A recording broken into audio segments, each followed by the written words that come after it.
you will hear a number of different recordings, and you will have to answer questions on what you hear.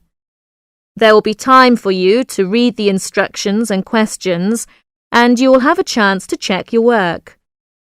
All the recordings will be played once only. The test is in 4 sections. Write all your answers in the listening question booklet. At the end of the real test, you will be given 10 minutes to transfer your answers to an answer sheet. Now turn to Section 1. Section 1. In Section 1, you will listen to an interview about the homestay program between a coordinator and 3 students. As you listen, fill in the missing information in the chart. If a student's experience in the first homestay is positive and very good, make 2 ticks. If it's okay, make 1 tick. If it's not good and there are negative feelings, make a cross. Look at the example and questions 1 to 8. Now you will hear the interview for Section 1 and fill in the form as you listen, because you will hear the recording once only. First, have another look at questions 1 to 8.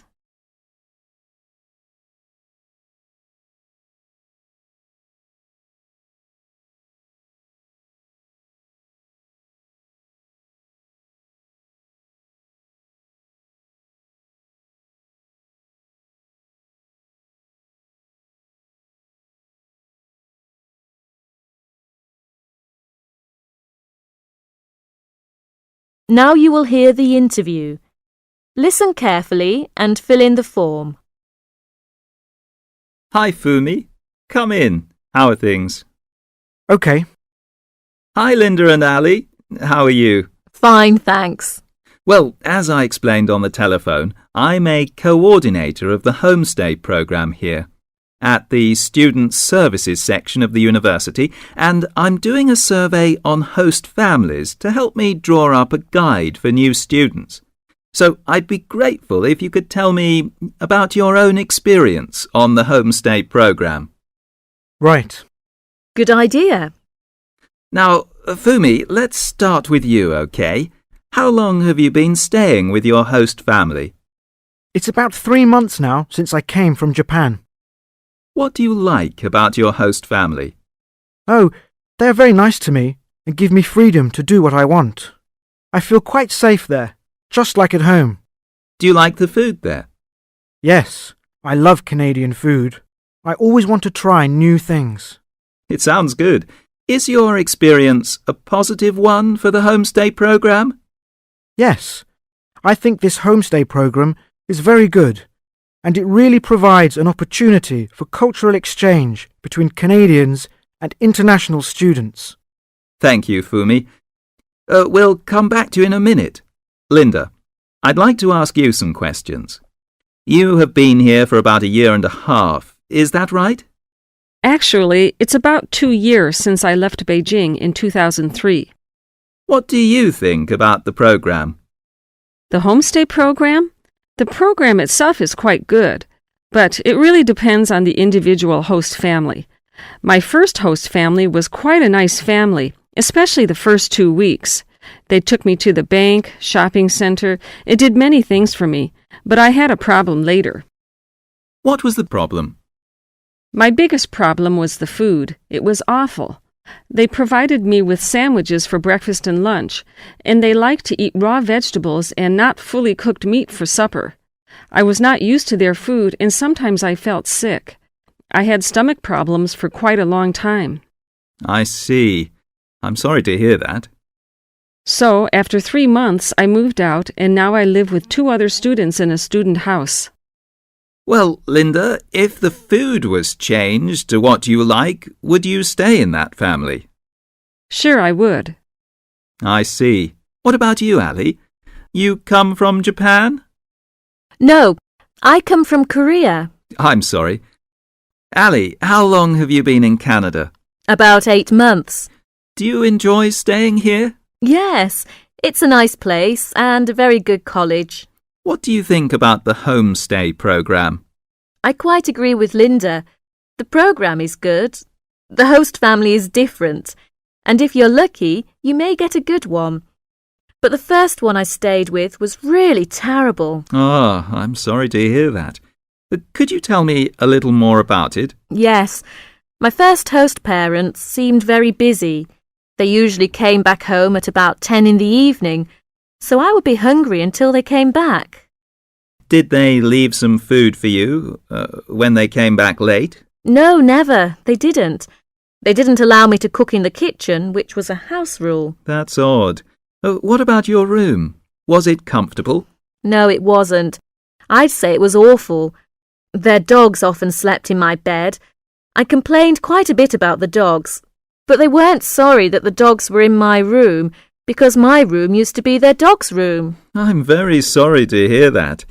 Did you tell this to anyone in the office? Yes, I did. So I was moved out and changed to the host family where I stay now. Are you happy with the new host family now? Yes, I'm very happy now. They're nice and very considerate, and often help me with my homework. How about the food? It's good and often served on time.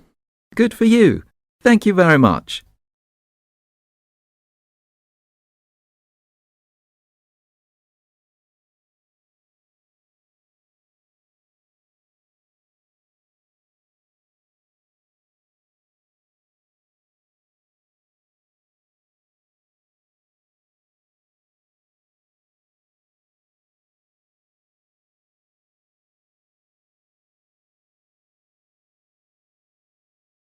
That's the end of section 1. You will have 30 seconds to check your answers. 2. Section 2. In this section, you will hear a conversation between two students.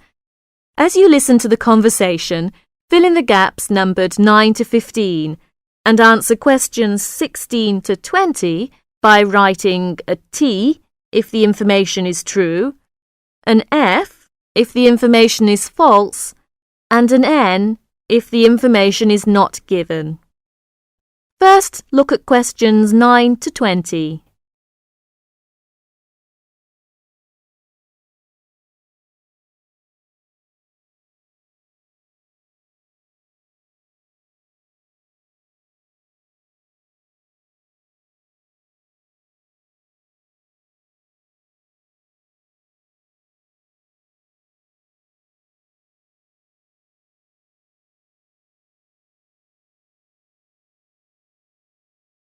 Now listen to the conversation and do questions 9 to 20. Hi, Marty. What did you think of the lecture? It was really good. I enjoyed it very much. By the way, how are you doing with your European Studies tutorial paper? Oh, good. I've just finished it, actually. I need to do something different tonight. What are you doing tonight? Would you like to go out with me? Oh, I'm sorry, I can't. I have to work late tonight. What for? Well, I have to finish my paper and prepare my presentation for tomorrow. Ah, I see.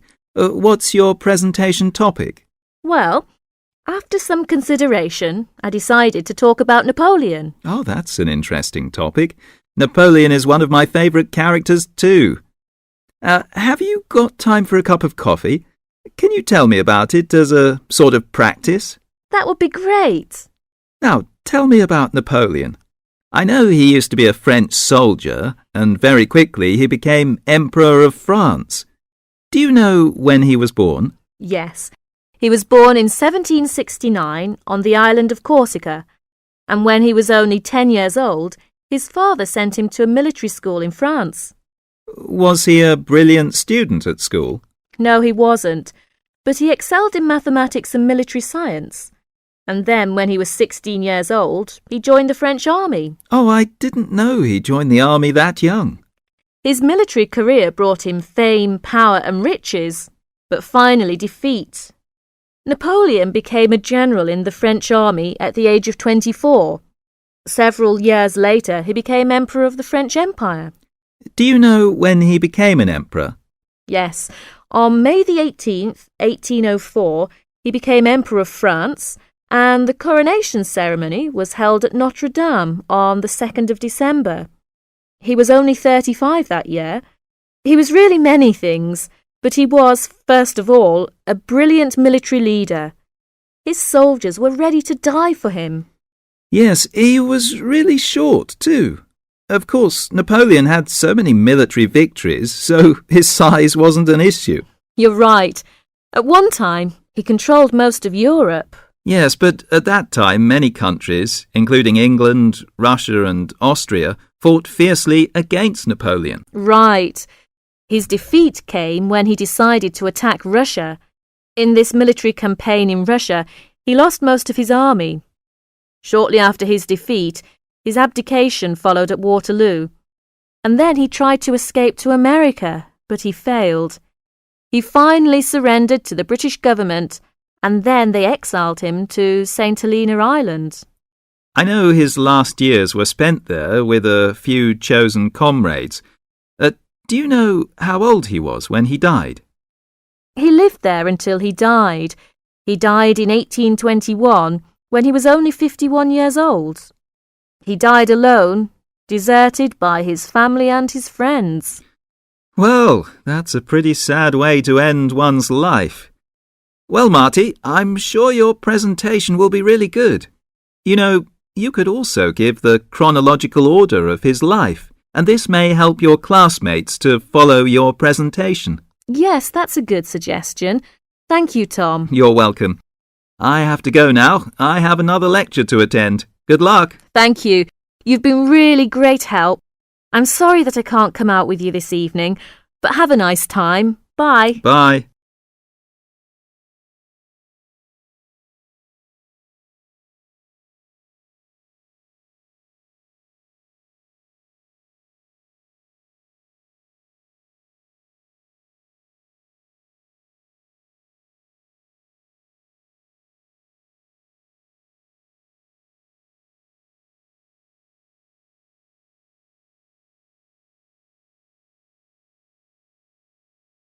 Section 3. In Section 3, you will hear a talk on ocean spills. As you listen to the talk, circle the appropriate letter for questions 21 to 23 and complete the statements numbered 24 to 30 by writing no more than 3 words in the spaces provided. First, you'll have some time to look at questions 21 to 30.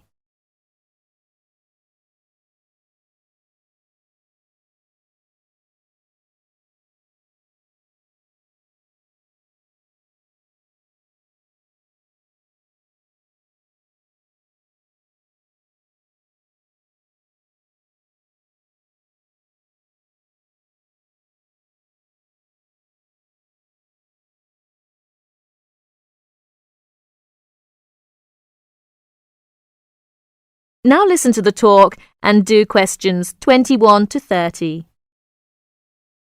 Good morning, everyone. Today, I'll talk about unusual ocean spills that have occurred in the world's oceans. In November of 1992, people at beaches in Canada and Alaska noticed something strange. Blue turtles, red beavers, green frogs, and yellow ducks came bobbing toward them. They soon found out where the strange creatures were coming from. A ship from Hong Kong was on its way to Tacoma, Washington, when it was hit by a severe storm in the middle of the Pacific Ocean. During the storm, huge waves washed 12 containers overboard. Inside the containers were 29,000 plastic bath toys. One of the containers opened, and thousands of plastic bath toys spilled out and began to float across the Pacific Ocean.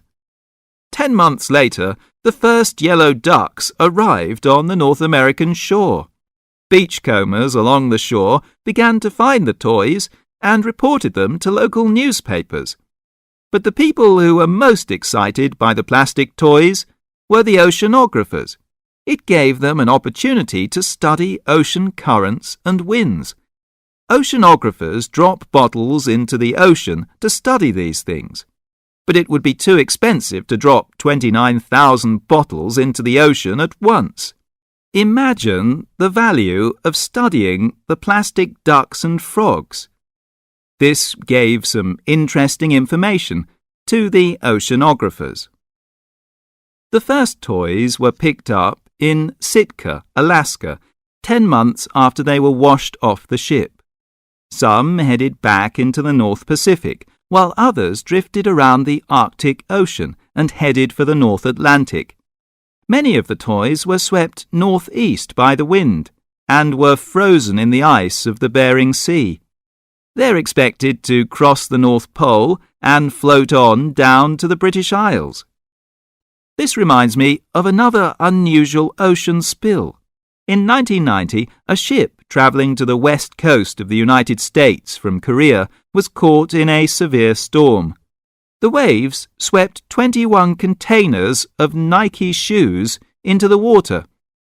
Scientists estimate that about 80,000 running, jogging and hiking shoes, 40,000 pairs of shoes, to you and me, hit the water at once. The shoes were for men, women and children. About 6 months later, people at beaches from Oregon to British Columbia began to find running shoes washed ashore. By the end of the year, Washington newspapers reported people finding hundreds of shoes. In Seattle, thousands of shoes floated to shore. Since the shoes were not attached, they arrived one at a time. The shoes were dirty, but after they were washed, they were still in good condition. People set up exchanges to find matches for their shoes. Oceanographers studied the information to learn more about the ocean. Some Nike shoes reached Hawaii, others went to the Philippines and Japan. According to the scientists, some of the shoes are on a trip around the world and should end up back in Washington and Oregon. Can you believe it? Many pairs of running shoes, as well as plastic ducks and frogs, are still on their ocean journey. So if you go to a beach anywhere in the world, don't be surprised if you see a green plastic frog or a woman's size 7 jogging shoe bobbing toward you. So keep your eyes out, so you may find free bath toys and even a new pair of shoes. Thank you for attending my lecture. That is the end of section 3.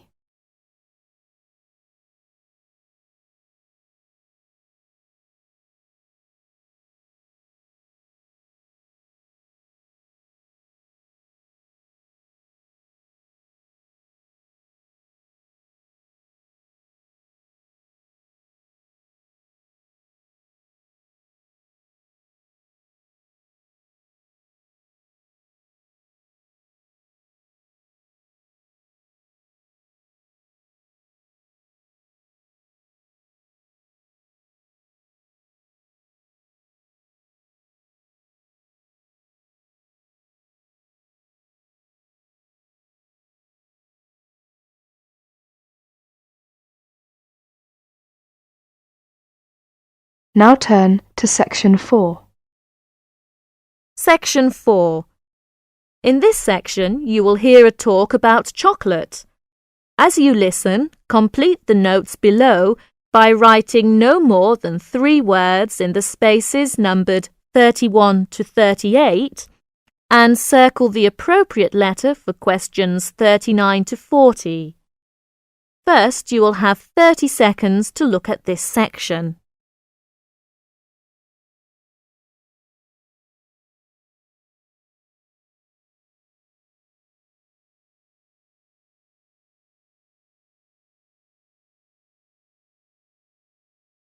Now listen to the talk and do questions 31 to 40.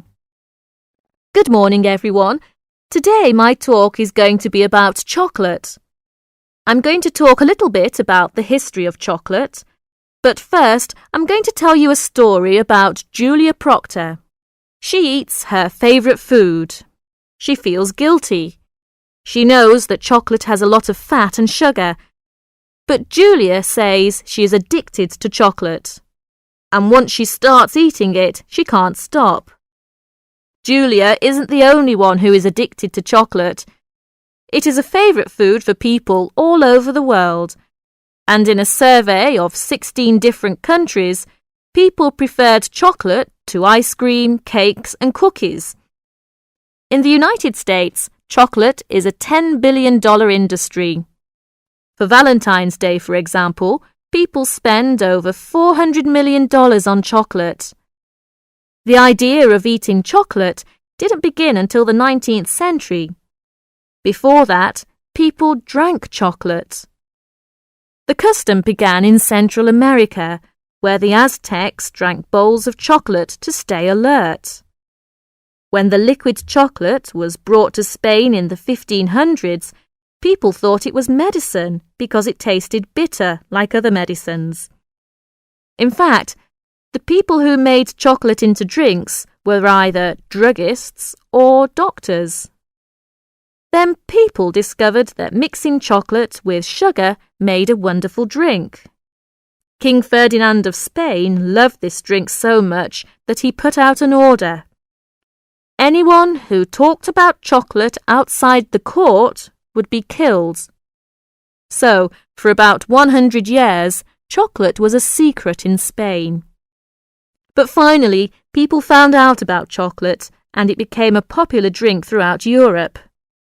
In the 1800s, a British chocolate maker discovered a way to make chocolate smooth and velvety. Then the Swiss added milk to the chocolate.